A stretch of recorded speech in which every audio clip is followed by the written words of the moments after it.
কেউ যদি আইন না বোঝে তাদেরকে বারবার বুঝে আমাদের আর লাভ নাই। মানুষ বারবার বলেই যাচ্ছি this is point ab initio we respect referendum. এই কারণে আমরা আসছি। এটা কি ইমোশনাল কালার দিয়ে বাংলাদেশকে এমন ভাবে দাঁড় করানো হচ্ছে যে আমরা জুলাই চাই না, আমরা জুলাইয়ের বিরুদ্ধে। ওনারাই একমাত্র জুলাই টেন্ডার নিয়েছেন। रुको जरा सबर करो। और अभी तो रुको, क्लाइमैक्स अभी बाकी। মাননীয় সংসদ সদস্য যে প্রস্তাবটি উত্থাপন করেছেন সেখানে তিনি বলেছেন যে জুলাই সনদ রাজনৈতিক সংস্কার দলিল, সেটা সংবিধান সংশোধন পরিবর্তন আইন প্রণয়ন, এই বিষয়গুলোর কথা তিনি সেখানে বলেছেন এবং বলেছেন এটা বাস্তবায়নের কথাটা কি হতে পারে সেই নিয়ে আজকের এই মুক্তির প্রস্তাব। মাননীয় স্পিকার, আপনার মাধ্যমে আমি তাদেরকে জানিয়ে দিতে চাই যে আজকে যে প্রস্তাবটি তিনি উত্থাপন করেছেন সেই প্রস্তাবটি উত্থাপন হওয়ার যোগ্য প্রস্তাব নয়। মাননীয় স্পিকার, জুলাই সনদ আদেশটা তারা যদি পড়তেন, সেই জুলাই সনদ আদেশের একেবারে প্রিয়াম্বলের মধ্যে বলা আছে জনগণের সার্বভৌম ক্ষমতা এবং অভিপ্রায়ের বহিঃপ্রকাশ হিসেবে এই জুলাই সনদের যে আদেশ, সেই আদেশটা জারি করা হয়েছিল। মাননীয় স্পিকার, যারা জনগণকে এই কথা বলছে যে জনগণ গণভোটের এতগুলো বিষয় তারা কি পড়ে, জুলাই সনদের এতগুলো বিষয় পড়ে তারা কি ভোট দিয়েছেন, জনগণকে যারা এখানে সংসদে দাঁড়িয়ে মূর্খ সাব্যস্ত করতে চাচ্ছেন তাদের উদ্দেশ্যে আমরা বলি আপনাদের এই পজিশন গণভোটের পক্ষে হ্যাঁ বলার পরে আজকে গণভোটের বিপক্ষে অবস্থান নেওয়া বিএনপির দলগত মূর্খতা বা সরকারকে প্রকাশ করতে পারেন। স্পিকার, আমরা কেউ যদি আইন না সরকার দলের সম্মানিত নেতৃবৃন্দকে আমরা চোখের পানিও ফেলতে দেখেছি।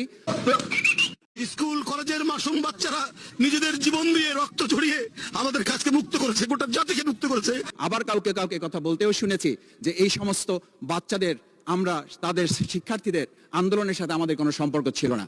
আন্দোলনের সঙ্গে শিক্ষার্থীরা সরাসরি জড়িত, আমরা এই আন্দোলনের সঙ্গে কখনোই সরাসরি জড়িত নই। সংবিধান নিয়ে ঘাটাঘাটি করতে করতে যদি সংবিধানই আমাদের রক্ষা করতে পারতো তাহলে সংবিধান আমাদেরকে বলে দিত যে আমাদের সেদিন বালু ট্রাক সরানোর ক্ষেত্রে সংবিধানের পৃষ্ঠা আমাদেরকে খুঁজতে হতো। সংবিধান যদি আমাদেরকে রক্ষা করতে পারতো তাহলে ৭২-এর সংবিধানের আলোকে আজকে আমাদের এখানে থাকার কথা না। আমি শফিকুল ইসলাম মাসুদ, আমার এখন জেলখানায় থাকার কথা। সংবিধান যদি মানতে হতো তাহলে আমাদের মাননীয় প্রধানমন্ত্রী বাংলাদেশে থাকার কথা না, ওনার দেশের বাইরে থাকার কথা। সংবিধান মানতে হলে বর্তমান স্বরাষ্ট্রমন্ত্রীর এখন দেশের বাইরে থাকার কথা ছিল। সরকার দলের সম্মানিত নেতৃবৃন্দকে আমরা চোখের পানিও ফেলতে দেখেছি। স্কুল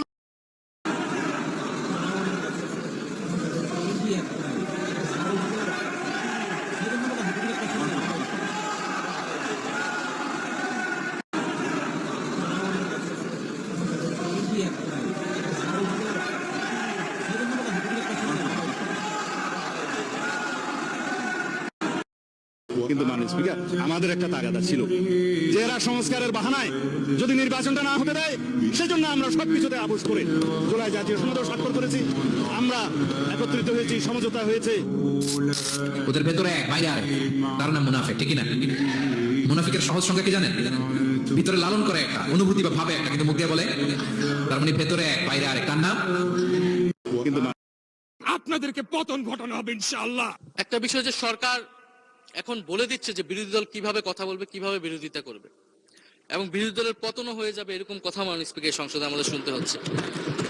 তো বিরোধী দল তো মাননীয় স্পিকার সরকারের প্রেসক্রিপশন অনুযায়ী বিরোধিতা করবে না। সরকারের শিখিয়ে দেওয়ার প্রয়োজন নাই কিভাবে কথা বলবে, কিভাবে বিরোধিতা করবে। বিরোধী দল বিরোধিতা করবে, সমালোচনা করবে, জনগণ এটা ঠিক করবে বিরোধী দলকে কতটুকু সমর্থন দিবে কি দিবে না। একটা কথা তো এখন সবাই বলে, সাথে থাকলে সঙ্গী, না থাকলে জঙ্গি। আপনাদেরকে পতন ঘটানো হবে ইনশাআল্লাহ। একটা বিষয়, তোরা রাজাকার, তোরা আলথাম, তোরা আলবদর। যে ভাই, অতীতকে স্মরণ রাখা ভালো, ইতিহাস শিক্ষা ভালো, কিন্তু ইতিহাসকে নিয়ে পড়ে থাকলে আমরা নিজেরা ইতিহাস তৈরি করতে পারবো না। ইতিহাসকে ইতিহাসের জায়গায় রেখে আসুন আমরা এগিয়ে যাই। তোরা রাজাকার।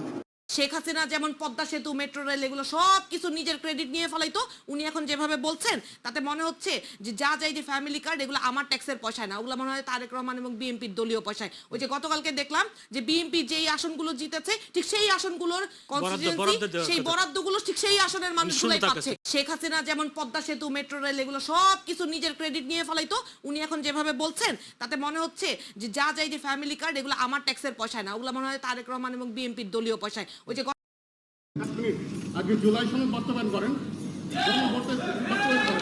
শহীদ পরিবারের কথা কেউ করতে চান এখানে, ঠিক আছে? এখানে শহীদ পরিবার আছে, আপনি কোন দেশের শহীদ পরিবারের কথা বলেন নাই, আপনি ৩,০০০ আহত কথা বলেন নাই।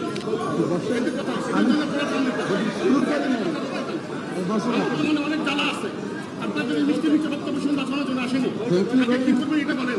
আপনারা ওয়াদা করছেন জুলাই সনদ বাস্তবায়ন করবেন, দিয়ে আপনি ইসলামী ব্যাংক বানাইছে। বললাম তো চাঁদাবাজি তো বেটার আপনার জাকাতের চেয়ে, ফেতরার চেয়ে, নীলার চেয়ে। বললাম তো চাঁদাবাজি তো বেটার আপনার জাকাতের চেয়ে, ফেতরার চেয়ে, নীলার চেয়ে বেটার। আমি আবারও বলছি যে চাঁদাবাজি শাস্তি আছে, অপরাধের শাস্তি আছে। মার্ডারের শাস্তি কি 302 ধারা, আর নর্মাল শাস্তি কি আপনার অ্যাটেম্পট টু মার্ডারের শাস্তি কি, দুটো তো এক না। একটা আপনি যেটা করছেন, আপনি তো সম্পূর্ণ অন্যায় দিয়ে আপনি ইসলামী ব্যাংক বানাইছেন, আপনি পরিবহন বানাইছেন, আপনি আপনার মতো করে বাংলাদেশের অনেক জায়গা জমি কিনছেন, আপনার মতো করে আপনি তো সরকার না, আপনি তো সামন্তবাদ হয়ে গেছেন, আপনি একটা সামন্তবাদ হয়ে গেছেন। বললাম তো চাঁদাবাজি আপনার মনের বিরুদ্ধে যখন কোথাও ফুল দিবেন, ইসলাম কি বলে? ওনারা ইসলামিক দল, ধর্মভিত্তিক দল। ইসলাম বলে যে আপনি মনের বিরুদ্ধে যেখানে বাধ্যতামূলক কোনো ফুল দিতে হয়, কোনো মৃতদেহের উপর, কোনো কফিনে, কোনো কবরে, সেটা পূজা হয়। আপনি মন থেকে দিলে সেটা হয় আপনার ভালোবাসা, শ্রদ্ধা। সো আপনি পূজা করছেন ওখানে। মনের বিরুদ্ধে দিলে পূজা। হ্যাঁ, এটা আমি আপনাকে আমি বললাম, আপনি এটা ভালো মতো দেখেন। চাঁদাবাজি তো বেটার আপনার জাকাতের চেয়ে, ফেতরার চেয়ে, নীলার চেয়ে বেটার। আমি আবারও বলছি যে জাকাতের চেয়ে চাঁদাবাজি উত্তম। ব্যাপারটা কেমন হয়ে গেল? জাকাত কি আপা আপনি জানেন? জাকাতটা কি? জাকাতটা হচ্ছে ইসলাম ধর্মের, আল কোরআনের 5টা স্তম্ভের একটা স্তম্ভ এই জাকাত। এই জাকাতের টাকা দিয়া, জাকাতের এই দৌলত দিয়া চারিদিক থেকে আইনা গরিবের মুখে খাবার তুইলা দিতে হয়। গরিবের মুখের খাবারের নামই হলো জাকাত। যার আছে, মনে করেন আপনার অনেক আছে, আপনি ওর থেকে কিছু একটা অংশ গরিবদের দিবেন, এটাই জাকাত। আর চাঁদাবাজি কি জানেন? এই যে গরিবদের কাছ থেকে ওদের মুখের খাবারটা ছিনিয়ে নেওয়াটা, এটা হচ্ছে চাঁদাবাজি। এখন গরিবের মুখে খাবার তুলে দেওয়াটা জাকাত, আর গরিবের মুখের খাওয়াটা ছিনিয়ে নেওয়াটা হইলো চাঁদাবাজি। কোনটা উত্তম? এটা আপনি একটু বুঝায় বলতে পারবেন? না, বুঝায় বলতে পারবেন না। কেন এটা বলছেন এটাও বুঝি। আসলে না, হয়েছে কি জানেন, মেজাজ হারায় ফেলছে। যে টক শোতেই যায় ওইখানেই শুনতে হয় ওই হাওয়া ভবনের কথা, 10%-এর কথা। যেখানে যায় ওইখানে ওই চাঁদাবাজির কথা শুনতে হয়। যে টক শোতে উনি এই কথাটা বলছে, এখানেও হাওয়া ভবনের কথা আসছে। ওই আশা। ঢাকা বিশ্ববিদ্যালয়ে নিষিদ্ধ ছাত্রলীগের ঝটিকা মিছিল, ছাত্রলীগ নেতা সহ আটক 2 জন। ঢাকা বিশ্ববিদ্যালয়ের রাজ্য ভাস্কর্যের সামনে ঝটিকা মিছিল করেছে নিষিদ্ধ ঘোষিত সংগঠন ছাত্রলীগ। এই ঘটনায় বিশ্ববিদ্যালয়ের ছাত্রলীগ নেতা সহ 2 জনকে আটক করেছে পুলিশ। আজ শনিবার সকাল 6টার দিকে তারা এই ঝটিকা মিছিল বের করে। আটক ব্যক্তিরা হলেন স্যার AF রহমান হল, ছাত্রলীগের সাংগঠনিক সম্পাদক ফারহান তানভীর নাসির ও মাইক্রোবাস চালক রুবেল। প্রত্যক্ষদর্শীরা বলছেন সকাল 10টা থেকে 12 জন রাজু ভাস্কর্যের পাদদেশে জড়ো হয়ে মিছিল ও ব্যানার প্রদর্শন করে। সংক্ষিপ্ত সময়ে কর্মসূচি শেষ করে তারা দ্রুত একটি কালো মাইক্রোবাসে উঠে ঘটনাস্থল ছাড়েন। এই সময় ঘটনাস্থলে থাকা আরেকটি মাইক্রোবাস থেকে 2 জনকে আটক করে পুলিশ। পরে তাদের জিজ্ঞাসাবাদের জন্য থানায় নেওয়া হয়।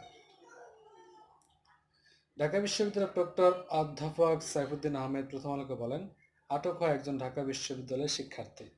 আরেকজন আজকে সকালে তাদেরকে আটক করে সাভার থানায় নিয়ে যাওয়া হয়। ঢাকা মেট্রোপলিটন পুলিশের রমনা বিভাগের উপ পুলিশ কমিশনার মাসুদ আলম প্রথম আলোকে বলেন, রাজু ভাস্কর্য এলাকায় ছাত্রলীগের ঝটিকা মিছিল চলাকালে 2 জনকে আটক করা হয়েছে। তাদেরকে হেফাজতে নেওয়া হয়েছে। ফারহান তানভীর নাসিফের নামে আগে মামলা ছিল কিনা তা যাচাই করে সন্ত্রাস বিরোধী আইনে মামলা করা হবে।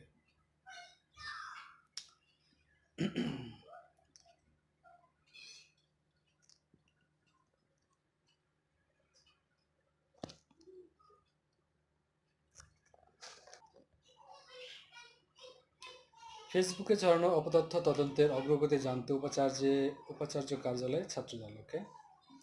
ঢাকা বিশ্ববিদ্যালয়ের নাম ব্যবহার করে বিভিন্ন ফেসবুক পেজ থেকে ছাত্রদল ও বিএনপির বিরুদ্ধে গুজব, অপতথ্য ও প্রোপাগান্ডা ছড়ানোর অভিযোগ তদন্ত ও ব্যবস্থা গ্রহণে বিশ্ববিদ্যালয় প্রশাসন কার্যালয় গঠনের সময় বেঁধে দিয়েছিল শাখা ছাত্রদল। বেঁধে দেওয়ার সময় শেষে তদন্ত অগ্রগতি জানতে উপাচার্য ABM ওবায়দুল ইসলামের সঙ্গে দেখা করেছেন ছাত্রদলের নেতাকর্মীরা। আজ বুধবার বিকাল 4টার দিকে সংগঠনটি ঢাকা বিশ্ববিদ্যালয় শাখার সভাপতি গণেশ চন্দ্র রায় সাহসের নেতৃত্বে সংগঠনটির নেতা কর্মীরা উপাচার্য কার্যালয়ে যান। এই সময় অন্যদের মধ্যে উপস্থিত ছিলেন ছাত্রদলের ঢাকা বিশ্ববিদ্যালয়ের সাধারণ সম্পাদক নাহিদুজ্জামান শিপন, জ্যেষ্ঠ সহসভাপতি মাসুম বিল্লাহ, সহসভাপতি আনিসুর রহমান খন্দকার প্রমুখ। উপাচার্যের সঙ্গে সাক্ষাৎ করে তারা ইতিপূর্বে দেওয়া স্মারকলিপি বিষয়ে প্রশাসনের পদক্ষেপ জানতে চান। পরে ছাত্রদল নেতারা সাংবাদিকদের বলেন, 5 আগস্ট পরবর্তী সময় বিশ্ববিদ্যালয়ে একটি অস্থিতিশীল পরিবেশ তৈরি হয়েছে। সামাজিক যোগাযোগ মাধ্যমে ঢাকা বিশ্ববিদ্যালয় নামে প্রচলিত পেজ থেকে তথ্য গুজব বিভ্রান্তিকর প্রচারণা চালানো হচ্ছে, যা ক্যাম্পাসের স্বাভাবিক পরিবেশ নষ্ট করছে। এসব কর্মকাণ্ডের সঙ্গে জড়িত ব্যক্তিদের বিরুদ্ধে তদন্ত করে একাডেমিক আইনানুগ ব্যবস্থা নিতে 26 এপ্রিল 48 ঘন্টার সময় বেঁধে দেওয়া হয়েছিল। ছাত্রদল নেতারা বলেন, অভিযোগগুলো গুরুত্ব সহকারে দেখা হচ্ছে এবং এ বিষয়ে তদন্ত চলমান রয়েছে বলে উপাচার্য তাদের আশ্বস্ত করেছেন। প্রশাসনের পক্ষ থেকে একটি তদন্ত কমিটি কাজ করছে বলে জানানো হয়েছে। তদন্ত শেষে অল্প সময়ের মধ্যে প্রতিবেদন প্রকাশ করা হবে বলে তাদের জানানো হয়। ঢাকা বিশ্ববিদ্যালয়ের শাখা ছাত্রদলের সভাপতি গণেশ চন্দ্র রায় সাহস বলেন, আমরা ক্যাম্পাসে সুস্থ গণতান্ত্রিক পরিবেশ, শিক্ষাবান্ধব পরিবেশ চাই। সাধারণ শিক্ষার্থীরা যেন নির্ভয়ে লেখাপড়ার সুযোগ পায়, সেটি আমাদের লক্ষ্য। বিশ্ববিদ্যালয় প্রশাসনকে আমরা সর্বোচ্চ সহযোগিতা করব।